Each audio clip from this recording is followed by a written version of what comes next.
Okay, all right. So thanks everyone who has been joined for some time for your patience. We wanted to make sure we gave everyone enough time to either find our Zoom meeting or to find us live on YouTube. This is being recorded, so if there's anything you might want to refer back to, we'll have a recording of that as well. I'm Tanya Manning, current president of the IAA, and I am speaking to you from my home in the United States in a state of North Carolina, which is sort of on the mid part of the Eastern Coast. And we also have speaking to you today, Gabor Hanak, who is coming to you. He is coming to you from Hungary, and we have Mathieu Langelier. I get better at my French every year, and he is up in Ottawa with the Secretariat. And we're going to go over the point of today. Is my understanding is that those attending are new to the IAA or new to their volunteer role. And we want to make sure that you have a good understanding of what the IAA is about, what it's trying to accomplish, and what we hope that you will achieve and you will contribute as you volunteer with the IAA. So we're going to give you some understanding of that. It is a complex association, so it may not always be intuitive. We also have on our meeting today Jan Kars, and he is coming to you from the Netherlands, and he is the president-elect. And I should mention Gabor is our past president and also chairs our strategic planning committee, which is an important committee that has just been established, and he'll talk to you a bit about the strategy for the organization. So first of all, just a little bit about the IAA. The IAA has been around in different formats and different namings since 1895. But in 1998, it was significantly reformed with a new constitution, and that is when it took on the name the International Actuarial Association. It's a worldwide association of professional actuarial associations. So it's not like the association you might be a member of in your home country, where individual actuaries attain designations and join that association. Our members are actually the associations themselves. So for example, my home association, the Society of Actuaries, is one of those 73 full member associations that you see in the first bullet on the slide, as well as the Institute and Faculty of Actuaries, or the French Association, German Association, the Japanese associations, etc. So there are 73 of these that have attained full member association status, and those are across the globe. There are also 28 that are associate member associations, which means they have met some but not all requirements and are working toward attaining their full member association status.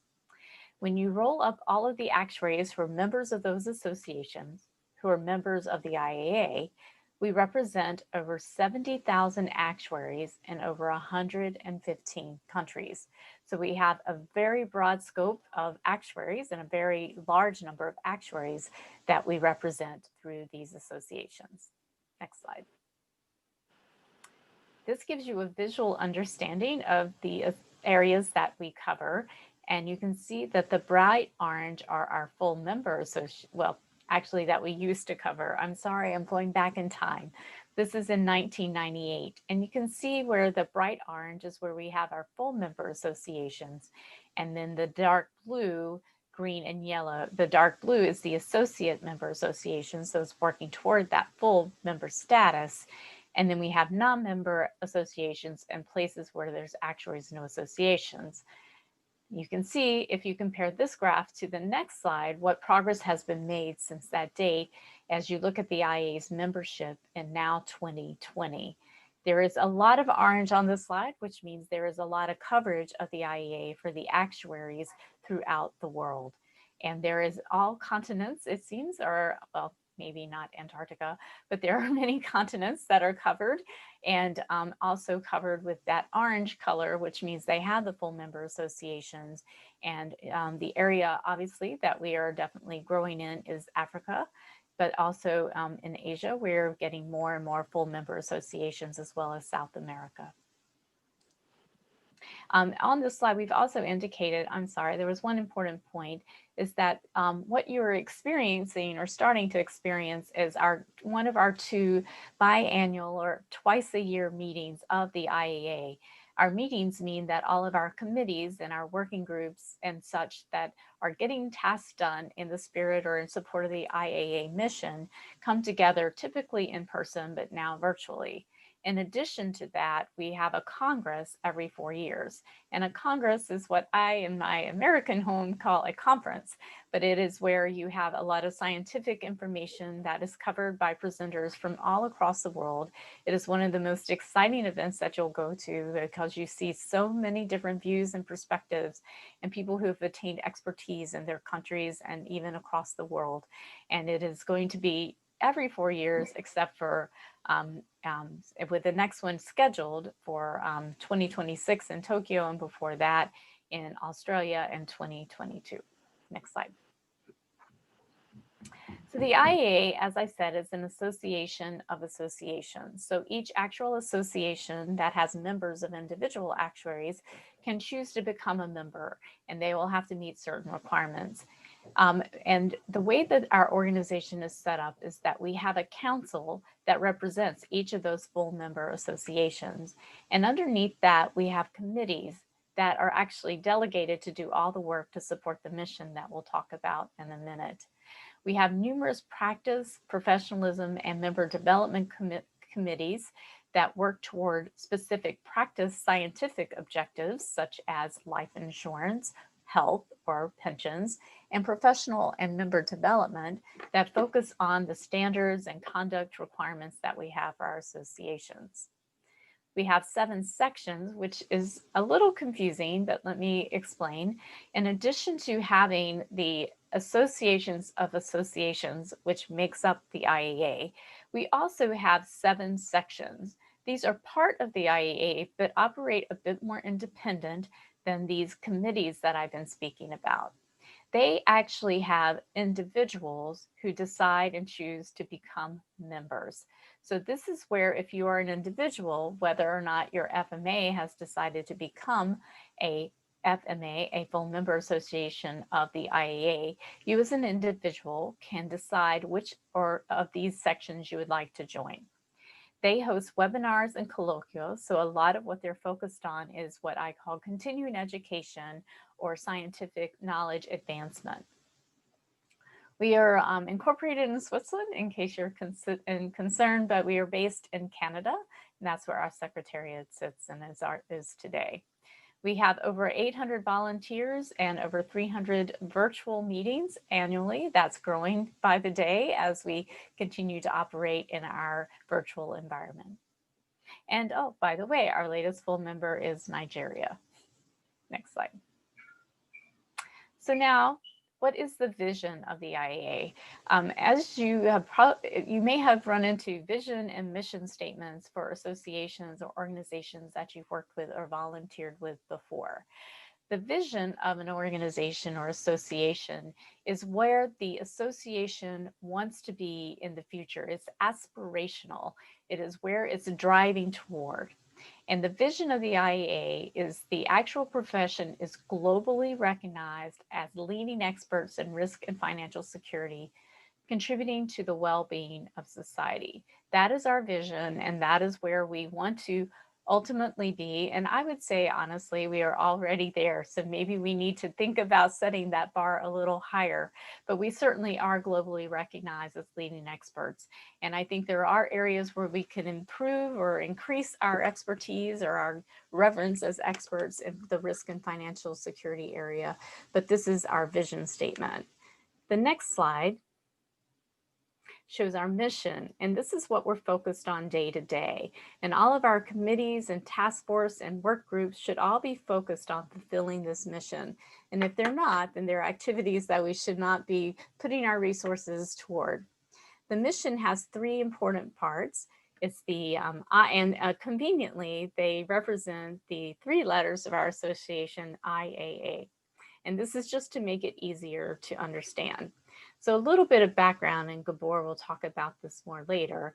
We have had our mission and our strategic objectives for some time.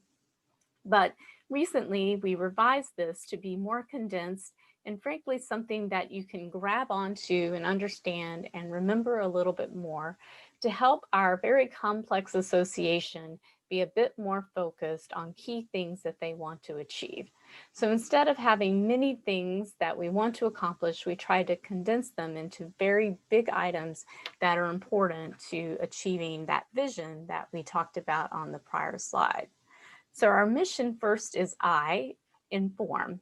Inform and influence global stakeholders. And what that means is there's many supranational organizations, regulators, and such that we want to make sure they have good information and support from actuaries when they're making decisions that affect not only actuaries, but businesses and governments and even individuals. So our goal there is to make sure that the actual perspective is heard, understood, and integrated into those important decisions. Secondly, we want to assure the reputation of the profession. While actuaries are always revered for their analytical and numerical knowledge and their ability with numbers, actuaries are also have a reputation of having high professional standards. That's part of the requirement for an association to become a full member association. We want to make sure that that reputation is protected by upholding those professionalism standards. Third is advance, and that is where we're looking at the competency of the profession. And I'd say it goes even further in making sure that we're advancing the knowledge and not only how we're doing actual science today, but the new methods and approaches that we should be thinking about applying into the future. So that is our mission. Next slide. The values of the IAA underpin how we execute our mission. What is important that we consider? How do we go about our business? And the values are very, very important because they also uphold that reputation that I just referred to on the prior slide. So the IAA adheres to the values of integrity, accountability, transparency, and objectivity. And that's when it's dealing with the member associations, other stakeholders, and the public. So that means when we organize ourselves and go through our governance process, we must be very transparent to how we're doing that with our member associations, and we must be accountable to them that we are focused on the mission as they have agreed, and we're fulfilling that requirement. That also goes toward how we support and provide information to those supranational organizations and stakeholders, and also how we just simply represent ourselves to the public in general. Next slide. So the strategic objectives are, again, as this is just giving you another look at the strategic objectives, which I described on the prior slide. So I'll speed up just a little bit here and go to the strategic objectives and how they integrate into our, how we organize and have our inputs into achieving these objectives. And those are making sure that our FMA, our activities are led by FMAs. And what that means is that we talked about how we have those sections where you as an individual can become a member.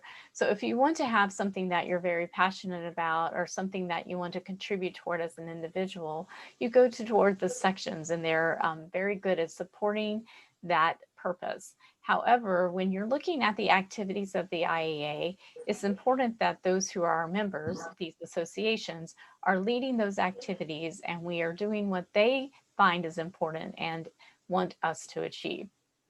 We also want to make sure that we are not overlapping with each other and that we have a good, crisp organization that is being efficient in executing those, which is reducing the duplication, and also have process efficiency so that when we're trying to make a decision, we can go from the origin to the examination and discussion to an ultimate decision point in a much more, excuse me, efficient manner.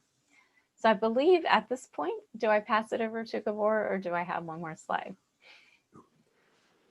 Oh, I'm taking over if I can. Beautiful. Thank you, Gabor. Thank you. Can you hear me okay? Perfectly. Yeah. Okay, so the IAA has gone through a major renewal over the past 2 or 3 years, and it is not entirely complete today, but will be hopefully by the end of this year.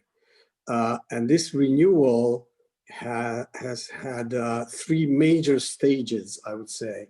In the first stage, we redefined or reformulated our strategy, the vision and the mission and the strategic objectives of the IAA. Antonio has been talking about that.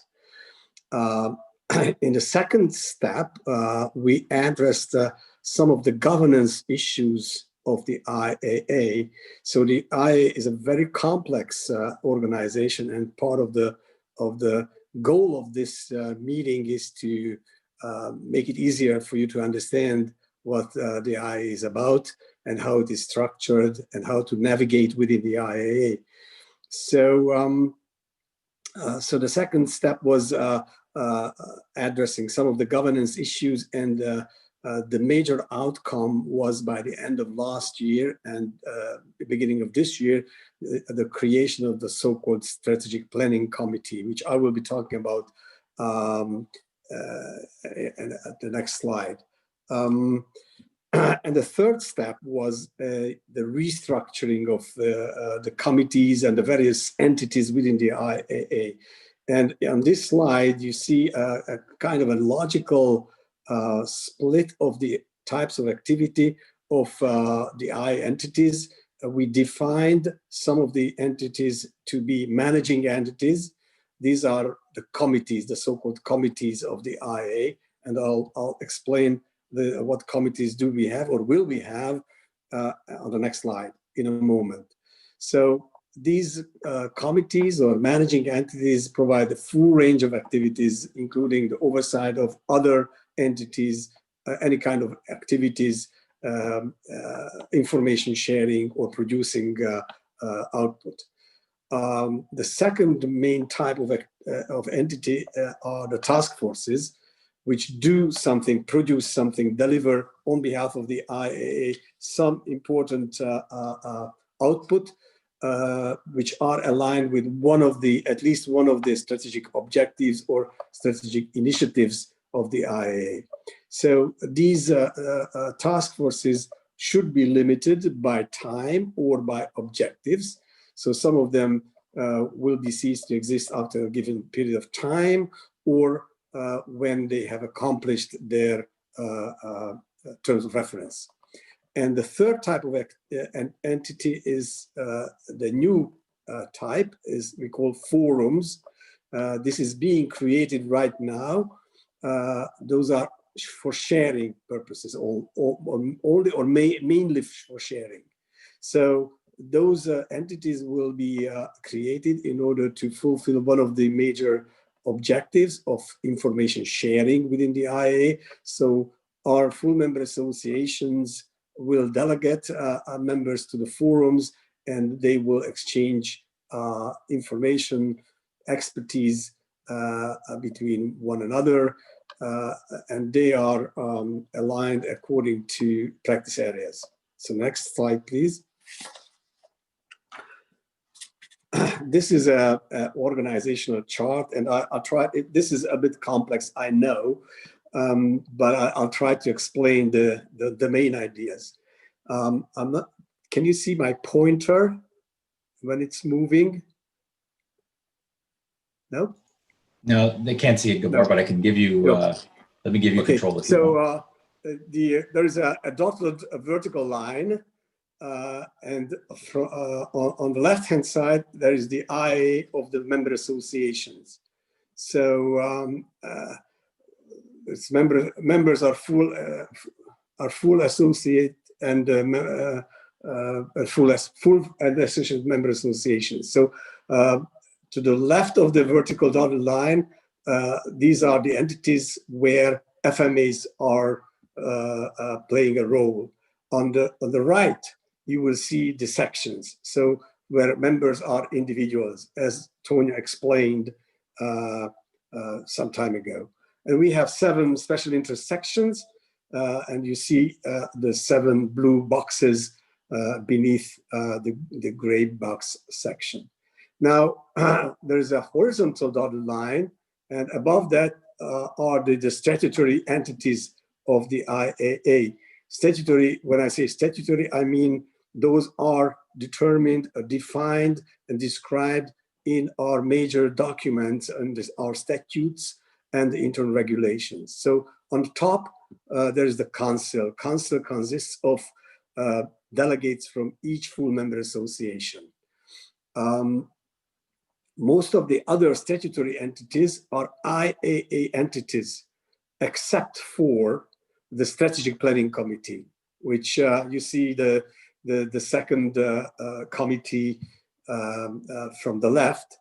Perhaps we should have colored it similarly as council, because the members of the Strategic Planning Committee are full member associations, and the people who sit at the Strategic Planning Committee are representatives coming from certain, actually 12 full member associations. So, but all the other entities of the IAA represent rather the IAA in terms of the leadership is concerned, all statutory committees and the leadership of the committees below the horizontal dotted line. But the members of the committees below the horizontal dotted line are delegates from full member associations. So when you see the 3 functions, 3 basic areas of our operations, the impact function, the assure function, and the advance function, so that is the IAA, as Tonya explained, then the entities belonging to these functions are populated by full member association delegated members, but the leadership represent the IAA for these committees as well. And for the statutory committees, basically all members represent the IAA rather than one of the full member associations. So when it comes to the executive committee, which manages the day-to-day business of the operational side of the IAA, and you see that these functions report to the executive committee. The members of the executive committee are not representatives of full member associations, although they come from full member associations by the nomination coming from the nominations committee, which is the entity on the right-hand side above the horizontal dotted line. So they come from full member association, but from the time when they become member of the executive committee, or when people are elected to be a member of the audit and finance committee or the nominations committee, from that point on, they should serve the IA and not their home full member association. So I know that this is a bit complex structure, but you see that within the impact function, we have 3 entities on this chart. Actually, 2 of them exist. The insurance accounting and insurance regulation committees do exist. Today, the pensions accounting committee is a new entity and will be created later on during the year. Under the assure function, we have the education, membership, professionalism, advisors, and assistance committees. And there is a very special committee, the Actual Standards Committee, which is an exception because the members there are also not delegates from full member association, but they are nominated by the nominations committee and elected by council because actual standard setting is a very special task, and you need to have special expertise in order to fulfill the role in the actual standards committee. But all other entities, for all other entities below the horizontal dotted line, they are so-called representative committees or forums. So it means that each full member association has a right to delegate one of their members to those entities. So next slide, please. During the restructuring process, some of the entities did not change. So all assure committees remained basically the same. So membership, professionalism, education, action standards, and advice and assistance committees remained the same. The impact committees, the insurance accounting and insurance regulation remain the same. And there is an important subcommittee of the executive committee, which is called communications subcommittee, responsible for branding and external communication on behalf of the IAA, reporting to the executive committee. That role did not change. Currently, all the terms of references of the IAA committees are being revised and will be finalized by the end of the year, hopefully by the council meeting in November. And there are two new entities within the IAA, the Advanced Committee, which has already been created with the leadership and full member associations, many full member associations delegated their members to the Advanced Committee. The Pensions Accounting Committee is being established right now. And sections will remain the same as before, so they will function as they do currently. Next slide, please. You will see the 7 special intersections with more than 5,000 individual members. So in order, we have an AFIR ERM for financial risk and enterprise risk management section. We have a non-life insurance section, Aston. We have an Actuaries Without Border, AWB section, which is different a little bit than the technical sections because there is no technical issue for AWB. Then health section, then the International Association of Consulting Actuaries. Again, this is a little bit different than the 5 technical sections because this section has a membership of special consulting actuaries, and they produce seminars and work for their membership and interested parties. Then we have a life section and the pensions, benefits, and social security section. So these are the 7 sections, 5 of them really technical and 2 special. Next slide, please. The IAA, one of the most important missions, and the first that Tonya mentioned, is the impact or influence or inform function. That is, we seek relationship and establish and develop relationship with key supranational organizations. We have an established network of such key stakeholders for the IAA. For most of them, we have a memorandum of understanding between the 2 respective organizations. And we seek a good relationship with those key supranational organizations in order to support our impact strategic objective. And the executive committee has the role of managing the impact activities, and the executive committee appoints so-called relationship managers to the main to be the main contact persons with the selected key stakeholders, external stakeholders. So we have, you will see what kind of key stakeholders we have a contact with or memorandum of understanding with, and we have these relationship managers. These are the main contacts to these stakeholders, but also we have when there is a wide range of activities between the 2 respective the I and one of the other external stakeholders, we also appoint so-called delegates to the stakeholder who oversee a special area of the cooperation between the IA and that stakeholder. So by that, next slide, and I'm giving back to Tonya, or maybe it's going to be Matthew who explains the key supranational partners. So Matthew, back to you. Thank you, Gabor. Good morning, everybody. Bon matin, tout le monde. I hope the sound is good. Yes. All right. Excellent. I will go very briefly about some of the key supranational bodies that we work with, just to give you a little bit more understanding of some of that work that we do.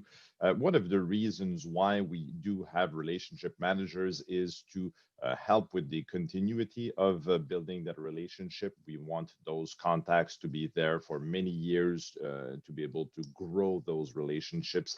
And some of that growth over the years has led to what Gabor just described as memorandums of understanding, where we have formal partnerships that are documented and signed with some of those organizations. And you have them right now on the slide here. And I will not go through all of those acronyms, because one of the things that you have seen so far, of course, is that we are in a world of acronyms, and they're all more confusing one than the other. So never hesitate if you're not sure, just ask the question. We are always happy to help. But you will for sure recognize some of these logos here. The International Association of Insurance Supervisor is, of course, a very big organization that we spend quite a lot of time with.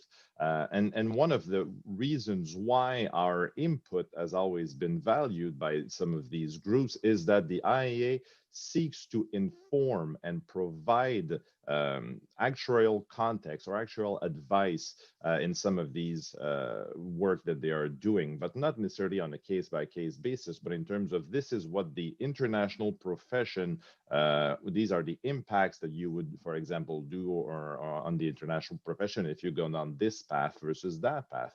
And a lot of the actual perspective that we bring to the table is very valued by some of these groups, because the IAA is not a lobby body. We are not there to push or influence, but we are there to impact, which is very different, because we are there to provide some information on behalf of the entire profession. So those doors are very much open, and those groups really value some of the perspective that we bring to represent the entire actual profession.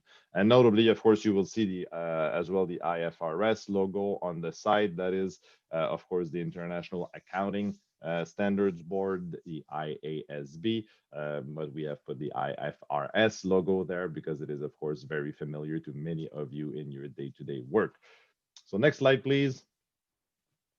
So yes, of course, these are as well a lot of other bodies, and you will see a trend when you talk about the IAA bodies. It's always the globe, the round, because the IAA is a truly international body, and we spend a lot of time working with purely international groups, because that is why we are there. So next slide, please.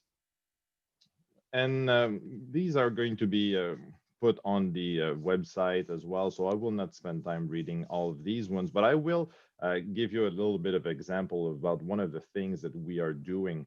One of our partnership that we have with the IAIS and the A2II, which is the Access to Insurance Initiative, is actually to help develop actuarial capacity for insurance supervisors in developing parts of the world. And we've done last year many trainings that were quite successful to be able to bring the level of knowledge of actuaries, insurance supervisors up in terms of the actual capacity. And one of those trainings, there was a few people from the supervisor in Cambodia. And you may assess that the actual supervisor in Cambodia has very limited capacity. And our trainer asked him, so what do you do with the actual reports? And the answer was, well, we file it.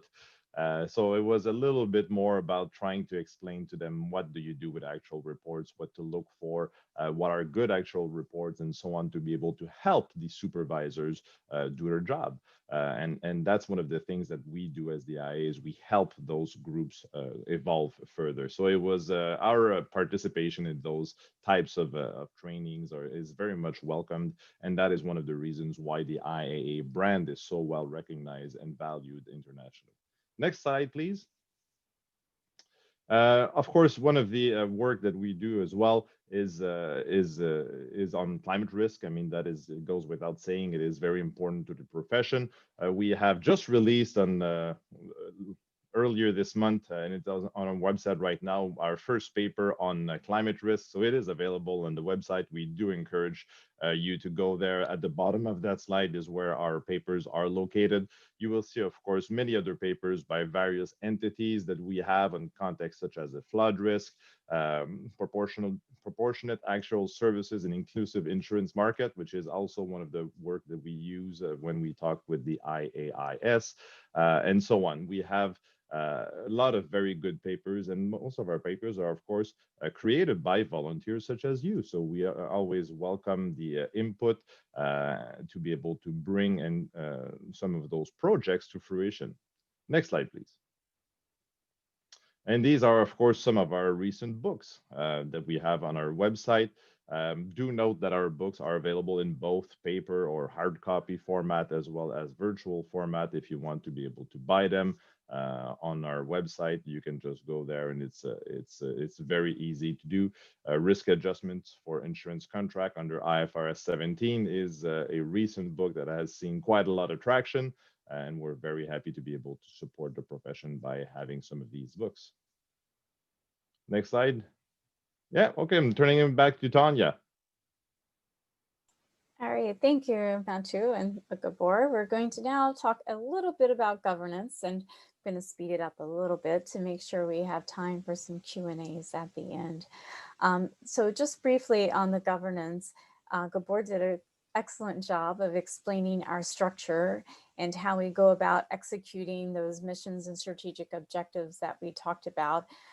It is important that you understand that underlying everything that we've conveyed to you are our statutes and internal regulations that govern or dictate or direct how we go about this. So we didn't just make this up. This is all very clearly defined, and any changes to our statutes and internal regulations have a governance process for them to be proposed to be changed and actually approved to be changed. On a very small sub-bullet is this item called subsidiarity principle. And that I'm actually going to talk about that for just a little bit, because that is important to understand. All of you are coming from as members of a local association, and some of you have had leadership roles in those associations. So it's important to understand that what the IAA does and how we go about our business has to be done in complete coordination with our FMAs. And that means that we have to be mindful of the subsidiarity principle, which means that we do not duplicate or compete with what the FMAs are doing on their own. We are there to organize the FMAs and to complement what the FMAs are doing on a global perspective. We are to coordinate that and represent the global profession. And that is important for us to keep in mind. That makes us, in my mind, a much more efficient profession and a much more focused profession on a global perspective. So whenever we're thinking about what we're doing, we do have to be mindful, is this something best pursued or executed by the individual FMAs, or is this something that the IAA is very uniquely and strongly suited to execute on a global basis to coordinate those FMAs? We also have protocol for what's called our nominations committee. That's the committee that decides who our leaders are for our statutory committees and such that Gabor talked about earlier. We also have the role of the IAA Council delegates. Those are the representatives that sit on council. And we have the role of the committees and chairpersons, vice chairpersons, and members such as yourself. We have participation is outlined on the non-native English speakers and new delegates in work of the IAA, and many other guidelines, policies, and protocols related to nominations, standards, communications, events, and finances. So it is quite a web of information and regulations and statutes out there. I'm always amazed at how well both Mathieu as executive director and Gabor as being Gabor knows these so well. He is very familiar with these and very good at helping us all navigate these. They are also available on our IAA website. Just look at the, there you can find all the governance guidelines, policies, and protocols. Next slide. So being involved in the work of the IAA, here are some tips or things that we would like you to keep in mind as you go about with your volunteer work. First of all, of course, we want you to be active and we want you to participate. Participate in the virtual meetings, such as the one this morning, and the forums, if that is what you are a member of or called to be a representative for. We also want to make sure that you keep up with the email and web discussions. Because of us being a global association, virtual meetings can be a little bit tricky with time zones and such. And it takes a while for us to get one and then the other and to get that cadence set for some of our committees and forums. So it's important that in between we keep progress going through our email and web discussions, and try to be as clear and concise in your discussions, but it also is important that we don't just simply keep waiting till the next meeting. And also events, of course, when they resume in person. We want you to volunteer for a range of projects. That is how I finally began to have a really good understanding of what the IAA is all about. So it's very good if some of you have stepped into just one role, but I encourage you to look for different roles to understand more fully about the IAA and share your home association's views. That's something I'm quite passionate about. We have so many FMAs, so many countries, so many backgrounds represented, but that does us no good if you're not active and representing the views of your association, so that we have a full picture when we're making our decisions and moving forward and developing our scientific knowledge. Finally, we want you to report to your home association on IAA work. They have selected you to represent them on these committees, and it's important that you go back and let them know what you have done and that they are fully up to date on your part of the IAA that you're supporting and any other part that you became aware of. Our FMAs get value only if they understand and are aware of what we're doing. And I've seen some associations who simply are not aware of what their volunteers are doing. So we ask that you be proactive in pushing back that information and making sure that they're aware of all the hard work you do and all the hard work that your committee is doing as well. Next slide. And I think now, I did not introduce him earlier, but sitting at the top is Christian, and he makes everything happen, particularly on a communication spaces. He keeps me straight, even this morning. You may not have thought so, but he did. So with that, Christian, I'll pass it over to you. Thank you. Thanks, Tanya. So Tanya on the previous slide was talking a little bit about our communications, and this is where I'll give you a little bit of information about what kind of information you're going to get as IAA volunteers. There's a number of things. Tanya was talking about virtual meetings, so you'll receive invitations for these virtual meetings. Right now we're doing lots of Zoom meetings, so those are going to happen. And we also have webinars that happen from time to time. We actually have one happening next week and the week after that as well. But mostly you'll be getting a lot of emails as well. So we have distribution lists. And these distribution lists are for each of your entities that you are a member of. So you will get some of those. And those will come in from the leadership of those committees or forums. As well, we have some announcements distribution lists, and you will get those from time to time from the Secretariat. These will come as on a 2-week basis. We send out weekly news, and this is to inform individuals who are working within the IAA. So the 800 or so volunteers that we have within the IAA, we send them information about what's happening. Some of it may be relevant to you and may be relevant to some others, but please take note of it. And if it's of interest, then please sign up and watch that space. Additionally, we have a newsletter that gets published every 2 months, and one will be published later this month. So it's in September, and then the next one will be in November.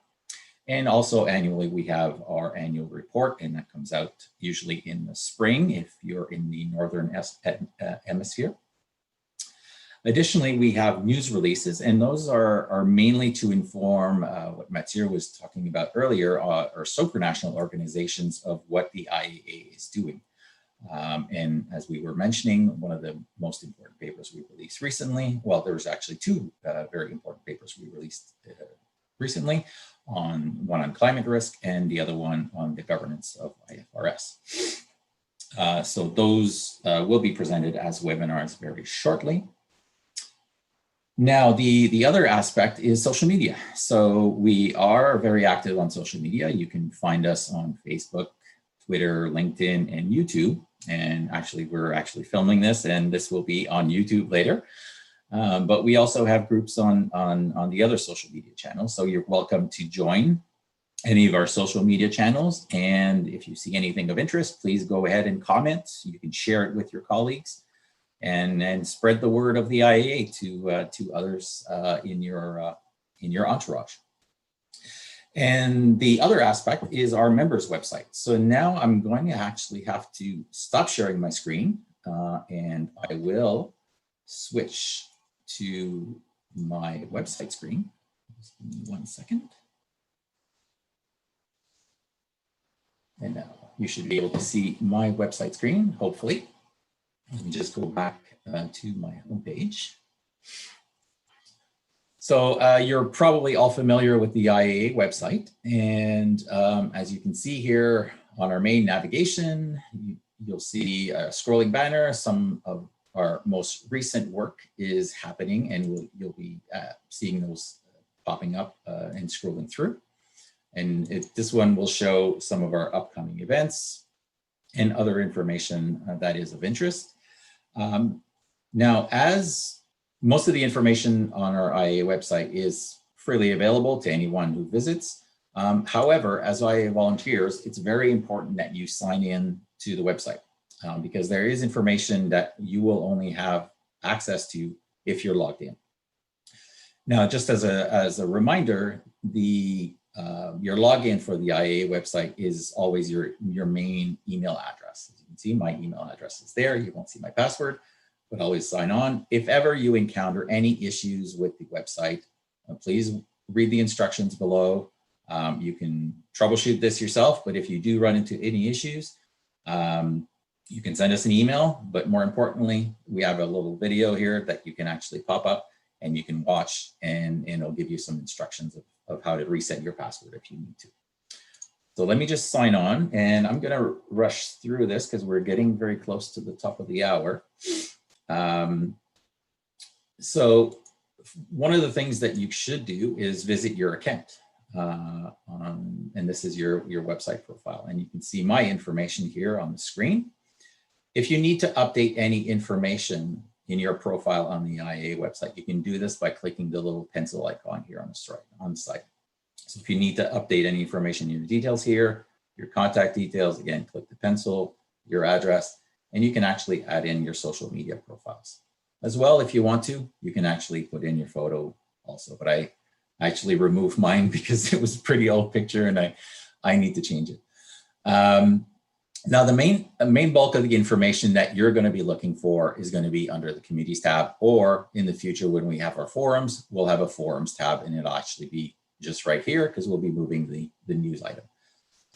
So I'll just run this very quickly. We have, what, 5 minutes left. So I will run this very quickly. I wanted to show you a video, but what I will do is ask Anne to circulate the video to everybody because it's going to take about 4 minutes, and I'd rather leave some time for the Q&A. But the information that you will mostly look at, and I'm going to demonstrate here with the advanced committee, each of the committee pages will have some information, basic information on the homepage.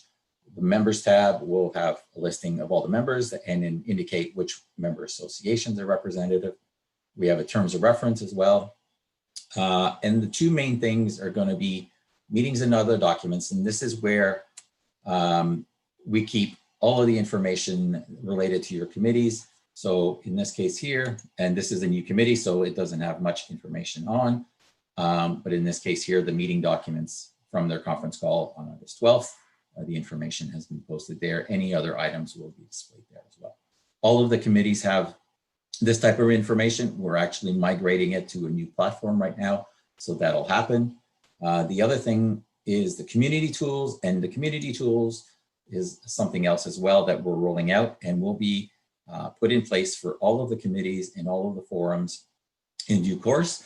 The Advanced Committee is our guinea pig, and they were the first ones to get it implemented as new committees.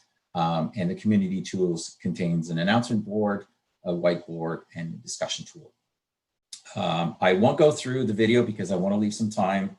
What I will do is ask Anne to pass along the video, and you can watch that on your own time. It's actually also on our YouTube channel. It's actually right here. I was going to show it, but then I will now switch back to Tanya, and we're going to leave some time for Q&A. All right. Thank you, Christian. And I assume this is set up so that we can have that interactive Q&A. So if you have a question, you can raise your hand.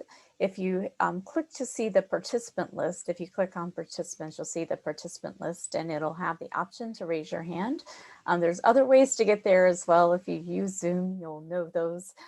If you have any issues, I think you can I believe they can use the chat as well, Christian, is that correct? So however you want to get to us, we are open for some questions. I know this was a lot of information. So please, we'll just pause and see if we have any questions now. And as always, in the meantime, Tanya, just a reminder that our website is such a good series of information there. You have your contacts for the Secretariat if you ever have any questions. Like Christian said, we have a series of new videos to be able to show you new things that we are working on, and it's always evolving. So we certainly encourage you to go visit the website frequently and bookmark it. And just as important, there's information about all the upcoming meetings. So you can download the schedule, which is now available also in PDF form, and register and that type of thing. Not seeing any hands raised or chat box. Oh, we do have one question. Is it Jerome? Do you have a question? Yes, I'm not able now to put on my video, but at least I've got one question. I'm from the Dutch Actuarial Association in the Netherlands. And I've been a representative for the AAE for 15 years now. The question that I get from my organization and the members in my organizations is always what's in it for them, for the members of the local organization, for the FMA. I think this question is a question that has been asked very oftenly to you as well. But I would like to ask you, could you point out a few facts for the last 5 years, for example, what you have achieved within the IAA that does impact the members of the FMAs? So I will ask if one of my European colleagues would like to take that question, as you are both, I know, involved in the AAE. I think Gabor is queuing himself up. Gabor, please. Well, I think this is a question that is always asked by some of our FMAs, even the longest members or in terms of time, or the biggest ones. One of the key benefits we believe is that when we talk to international stakeholders, then we convey messages that are important from an actual point of view, and no full member association and no national association can achieve that status to be a counterparty of the IASB or the IAIS alone. So we believe that whereas we have good connection, for example, with the IASB, and the past 20 years proved that over the development of IFRS 17, the Dutch Association would not be an appropriate counterparty for the IASB as much as they listen to the IAA. And the way the standards, for example, the accounting standard or the capital standards evolve globally, are influenced by the IAA, and that is somehow filtered through the how your members will have to comply with, for example, IFRS 17 reporting or capital standard reporting, and so on. Another key benefit which has been identified just recently is the opportunity for member associations to talk to each other. And I know that in Europe, you have a good umbrella organization, the IAA, and you can talk to each other, but the IAA is a forum for worldwide associations. And you can listen to what the South Africans do. For example, they are uniquely doing banking, business, banking actions in banking. So you can learn a lot from them, or the Australians or Japanese. So this is an excellent forum for discussion, bilateral or multilateral discussions. And when it comes to the role of the actuary worldwide or globally, again, the IAA has a unique opportunity to do something which the national or even the European Association cannot do. So that's from me, Tonya. I think that's a great answer. I could add to that, but but it was a very good answer, and I went to see if we have any other questions. Thank you so much, Gabor, for jumping in on that. Do we have any other questions? That was a very good question. Thank you for that question. Any others? If there is no, can I add a comment, perhaps? Of course Tonya? you can. Absolutely. So I just want to talk a little bit about encouraging you to challenge your chair when Anglo-Saxons dominate the discussion and you don't understand what they are talking about. They are too fast, maybe, or they use acronyms you don't understand, or you use some expressions you are not familiar with. For example, it took me 2 years to take the courage to ask the chair when they talked about, this is a home run, they said, somebody said. I raised my hand, I asked, what do you mean by home run in the context of actuarial area, one of the actual areas? And they explained to me, so you have to, you shouldn't be shy. If you are a so-called NNE, which is non-native English speaker, then you must take the courage to remind the chair who has the obligation to listen to such issues. So don't be shy. Please use your power to remind the chair that you should be an equal member of the committee, and that means everybody else should respect your non-native English status. It's very strange that the native English speakers are abbreviated as non-NNE, so it's a strange pattern, I would say. Yes, thank you, Tonya. I wanted to add this because I want to encourage the new members who are non-native English speakers to be equally involved in the discussions of the committees. All right. Thank you, Gabor. I appreciate that. It's very helpful. Are there any other questions or any contributions from any of our presenters? I would maybe just last 1 second that anybody that has questions about as well the value of the IAA, the slides that we presented originally from 1998 to today just shows the amazing progression of the entire profession, and the IAA is extremely proud to have been there to support the development of some of those associations across the globe, because that shows the strength of the profession. And one of the other places where we see the strength of the profession is the founding of the IAA, which is the Congress. And if you have ever gone to a Congress and you have more than 1,000 actuaries inside the room from across the world and coming from over 100 countries, the last one, that really shows volume of what are actuaries, because from outside of the profession, not everybody knows what an actuary is. And it's always very positive and powerful when we bring regulators or supervisors to the Congress to show them what is the international profession, and no other association can do that than the IAA. So we're very, very proud of those accomplishments. Thank you, Nacho. So I think we've gone over about the amount of time that we started late.